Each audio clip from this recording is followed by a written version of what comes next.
Erev Tov, Kinyan Masechta. We are going to do a very quick chazara from that which we learned last week. We're on Teta Mudalef on the bottom. In Teta Mudalef on the bottom, it says Rav Huna bar Manoach bar Shmuel bar Idi, Rav Chia mivastanya. Havushchicha k'mei Rava. So Rav Huna bar Manoach, Rav Shmuel bar Idi, and Rav Chia mivastanya were in front of Rava. They used to learn by Rava. Kinach navsheh the Rava, when Rava passed away, Atu lekamed Rav Papa. They came in front of Rav Papa. Kol emat dehava amalu shmaita v'lo mistabreu. Anytime that they were going to say something, it wasn't mistaber. They used to come and start hinting to each other. They used to start winking, this, that. So what happened? Chalash shater. Rav Papa was upset. He was feeling, what is this? Yeah? So what happens? Teta mubet, akruye bechelme, they told him in a Shalom, va'achid et shloshet haroim. Yeah, we're going to have a remes. They're going to come and they're going to kill these three Talmidei Chachamim like an onesh. Lemachar, the next day, kiavu miftir emine, when they were leaving them, when they were parting. Amalu, they said, leizlu rabbanam bishlama. The rabbi should go bishalom. Bishlama. So what does that mean? He should go bishlama. So he comes and he says like this. If you remember, we said there were three explanations. Explanation number one was he gave them a beracha, because by coming and giving them a beracha, so hopefully they'll get out of the death. That was the first one. Number two, he basically told them get lost. Yeah, get out of here, bishalom. Why? Earlier than why? In order that's considered kilu, that they were departing. So therefore he went and he got rid of them. The third explanation, he already considered them dead, and therefore he went and he said lisura bishalom, lech bishalom instead of lech lishalom. When he said lech bishalom, okay. Next, Rav Shimi Barashi v'shchiach kamed Rav Papa. Rav Shimi Barashi was in front of Rav Papa. He was asking him too many questions. Yeah. So what happened? Yom echad chazia dinafal alapeh. So it happened that one day he saw that he was falling on his face. Shamed Amar, he was doing the filat apayim, and he heard that he said, Rachmana litzlan mikisufe de shimi. Hashem should save me from the embarrassment of shimi. So he was mekabel, he's not going to ask any more questions, and then that's it. Why? He realized that he was being a pain, so therefore he just kept his mouth quiet. Right? He kept his mouth quiet. Fine. And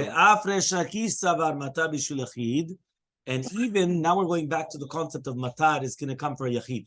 So it says even the Shakish holds that matar will come for a yachid. The Amar Shakish says that Shakish minayin matar yachid. How do you know that the matar will rain for a yachid? Tichtiv says in a pasuk, "Shalu me Hashem matar be'malkosh Hashem ozeh chasizim u'matar geshem iten lahem leish esev basadeh." They asked from Hashem matar during the time of Malkosh. Hashem is going to do clouds. He's going to put clouds, and then it's going to start raining. Leish esev basadeh, for a person, for what he needs in the field. Yachol, I would have thought that if everybody in the tzibur needs rain, even for one person. Tanya, if you're going to tell me it's going to be, we learned in the bright if it's going to be for one person, I would have thought all his fields. Even one of his fields. The sadeh, if it's going to be one of his fields, I would have thought the entire field. So you see from here that even for one grass in his field, it's going to rain. Just like Ginta, that he had a garden. That every single day he used to go to the garden. He used to say, this furrow needs water, this one does, this row doesn't need water. And then it started raining. And it used to rain exactly where it needed water. Says the Gemara, what does that mean exactly? The wherever it needed. That means in that row. What does it mean? Okay, the rabbi has to call you because he misses you. Where does it mean? Hashem oseh chazizim. Yeah, so he comes and he says, Hashem oseh chazizim. That Hashem is doing clouds. What does that mean? Amar Rabbi Yosef bar Chanina says Rabbi Yosef bar Chanina, melamed shekol tzadik v'tzadik HaKadosh Baruch Hu oseh lo chaziz b'fnei atzmo. You see from here that HaKadosh Baruch Hu is making a chaziz, a cloud for every single person by themselves. My chazizim, Amar Rabbi the porchot, when they have it, they're flying, they're porchot. What does it mean exactly porchot? Amar Rabbi Yochanan says siman lamatar is porchot. My porchot. Amar Rav Papa says when you have a light cloud underneath a heavy cloud. So when you have a light cloud underneath a heavy cloud, you know that it's going to start raining. So Amar Rav Yehuda says Nihila mekame mitra. If you have drizzling before the rain, ate mitra, it's a siman, it's going to start raining. But tar mitra, if it's going to be after the rain, pasik mitra, it's going to stop the rain. Before the rain, it's going to be rain. It's like a nefa, when you're going to sieve flour. When you start sieving flour, what happens? It becomes very, very dark at the beginning, and then it becomes bigger pieces. So the same thing. First you have the drizzles, and then you have the big one, right? The big sha'ata, the big rain. But afterwards, it's going to stop the rain. At the beginning, it goes very, very big, right? That means the excrement goes out very big, and then it becomes very, very small. Okay? We're starting now the new Gemara. Ula Ikla. We're in Teta Mubet, 9b. Okay, 9b. Ula Ikla. We are by the two dots. Ula Ikla. You have it? It's mamash in the middle of the page. Ula Ikla. Okay? So Ula Ikla le Bavel. Ula came to Bavel. There's the Gemara. Ula Ikla le Bavel. This is really going to be a strong one. Listen to this, Ronen. Ula comes to Bavel. V'chaza porchot. He saw the Ananim porchot. He saw them, going up.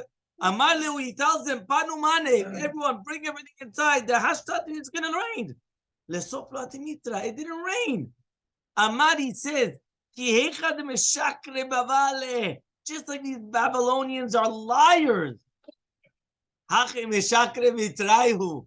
So to their rain are liars. You heard? Just like the Babylonians are liars. So too the Mitras.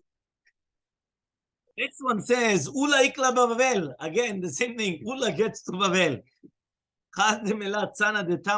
He saw that they were selling an entire basket of dates for one zuz. Amar, he said, wow. What? They're selling an entire thing of dvash for one zuz? How did so? It's so cheap. Doesn't make sense. It's like everything. Everything. So what? They're not learning Torah? Like, if you had so much abundance, why in the world would you not learn Torah? Beleilia, what happened was, Beleilia in the nighttime, it says in the nighttime, what happened? In the nighttime, all of a sudden, right? Itzaraihu.